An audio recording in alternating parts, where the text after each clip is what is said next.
Lynx are representative of wilderness, of wild values, of the natural world.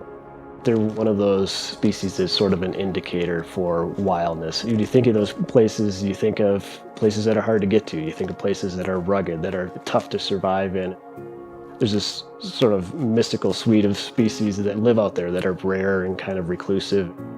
When I get out there and I see these tracks or I hear this sound, that's an indicator to me that I'm off the grid. The thrill of having lynx out there is more vicarious in that we all know there's lynx out there, and that makes the system better, but we rarely get to see them.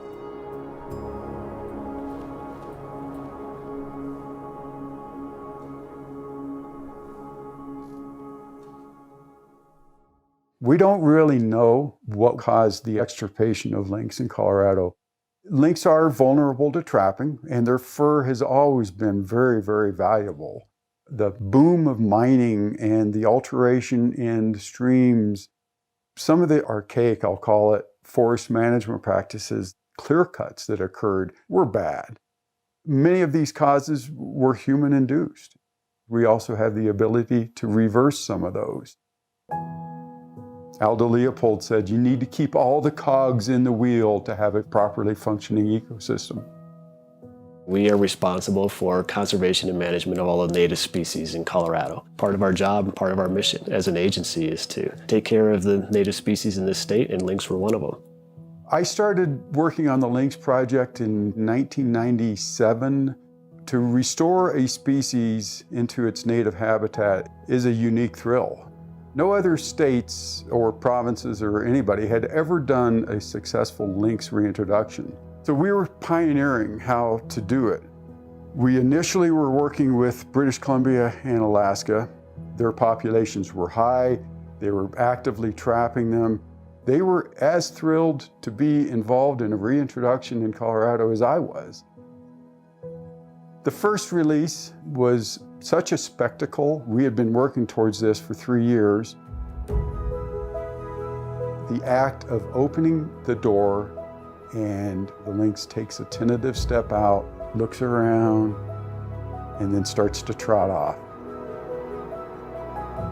It was magical to think, wow, I had been part of this, and now that beautiful critter is back on the landscape.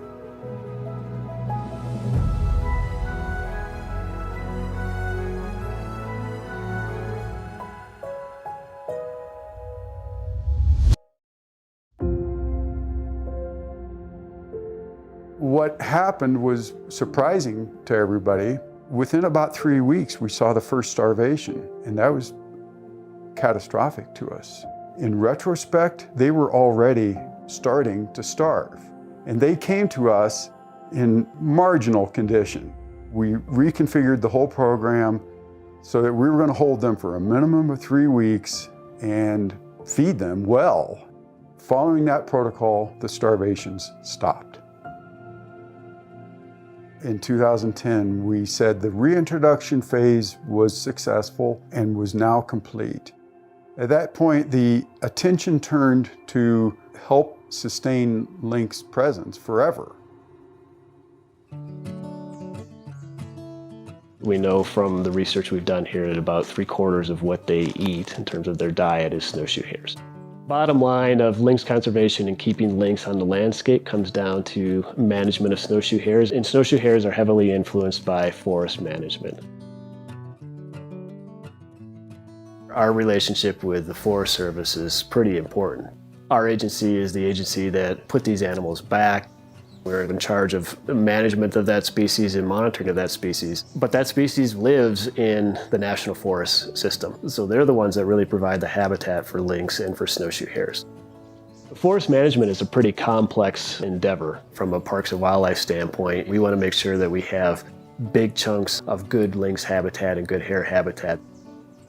From a Forest Service standpoint, they have a mandate to provide forest products for the public, in addition to providing habitat for wildlife and a series of other things that they need to pay attention to. From an operator's standpoint, they need to be able to get the product off of the land and turn a profit off of that. And so The name of the game there is to get all those folks together and figure out how to compromise so that we can all get what we need. One of the really valuable things that we do with our